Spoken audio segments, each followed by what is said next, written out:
Kali ini saya akan membahas tentang posisi brand dalam IMC. Untuk itu, izinkan saya memperkenalkan diri dulu. Perkenalkan, nama saya Windy Fraselia Putri dari Departemen Portofolio Bisnis. Di sini ada tujuan pembelajaran. Setelah mengikuti materi ini, peserta diharapkan mampu memahami pentingnya brand. Lalu yang kedua, peserta diharapkan mampu memahami tentang karakteristik brand. Lalu yang ketiga, peserta diharapkan mampu memahami tentang pengelolaan brand. Di sini ada gambaran umum materi. Alur materi dalam pembahasan topik posisi brand dalam IMC sebagai berikut. Yang pertama, ada pentingnya brand. Yang kedua, karakteristik brand. Yang ketiga, pengelolaan brand. Untuk materi yang pertama akan bahas tentang pentingnya brand. Tujuan dari konten materi yang pertama adalah satu, memahami pentingnya brand. Yang kedua, memahami manfaat dari brand. Di sini ada pentingnya brand. Merek merupakan suatu simbol rumit yang dapat menyampaikan hingga 6 tingkat pentingnya brand, yaitu yang pertama ini dalam segi atributnya. Merek dapat mengingatkan atribut tertentu di benak konsumen. Yang kedua tentang benefit. Penerjemahan atribut menjadi manfaat atau keuntungan fungsional dan emosional. Yang ketiga ada values, merupakan merek mengatakan nilai sesuatu mengenai produsen. Yang ketiga budaya, merek dapat mempresentasikan budaya tertentu.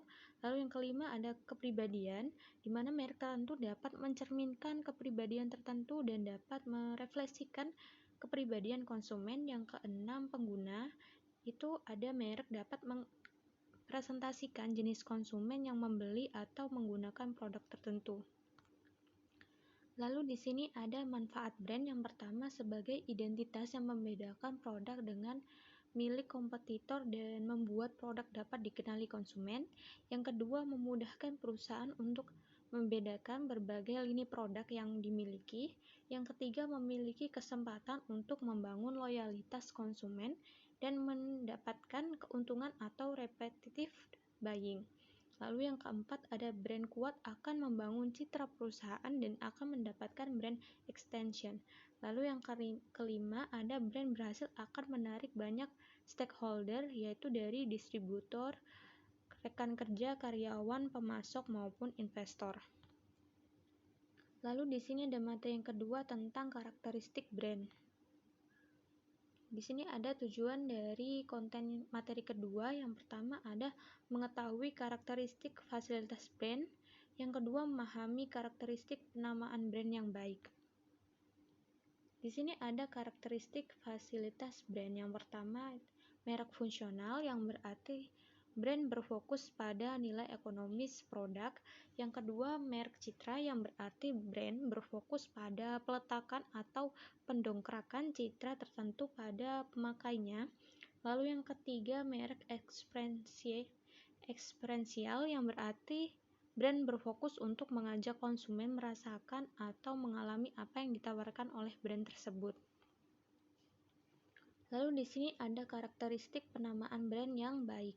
Yang pertama, mengingatkan sesuatu tentang karakteristik produk, maslahatnya hingga kegunaannya.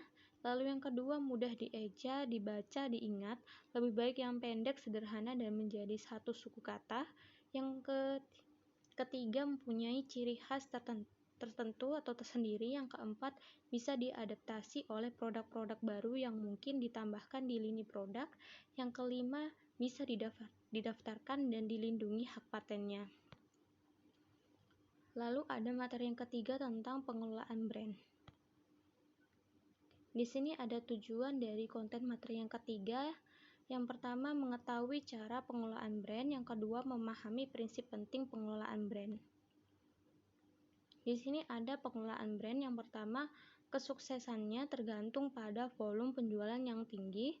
Yang kedua, lingkungan yang dinamis. Yang ketiga, produk adalah elemen kunci dari keseluruhan penawaran pasar. Yang keempat, produk dan jasa menjadi satu komoditas. Yang kelima, semuanya berawal dari konsep pembuatan produk. Lalu ada prinsip penting pengelolaan brand. Yang pertama, inovasi untuk menjadi pelaku pertama atau menguasai pasar. Lalu yang kedua, inovasi berkelanjutan sepanjang siklus hidup produk. Lalu yang ketiga, membangun merek dan memperkuat brand positioning. Lalu yang keempat, memperkuat elemen merek dan program pemasaran terpadu. Dan yang terakhir, memelihara kinerja merek.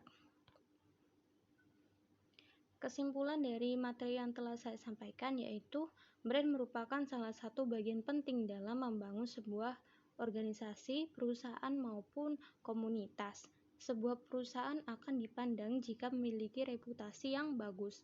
Maka dari itu, perusahaan harus mempunyai brand dan mengelola sebuah brand tersebut agar dapat dikenal oleh khalayak masyarakat. Terima kasih presentasi yang bisa saya sampaikan. Mohon maaf jika ada salah. Wassalamualaikum warahmatullahi wabarakatuh.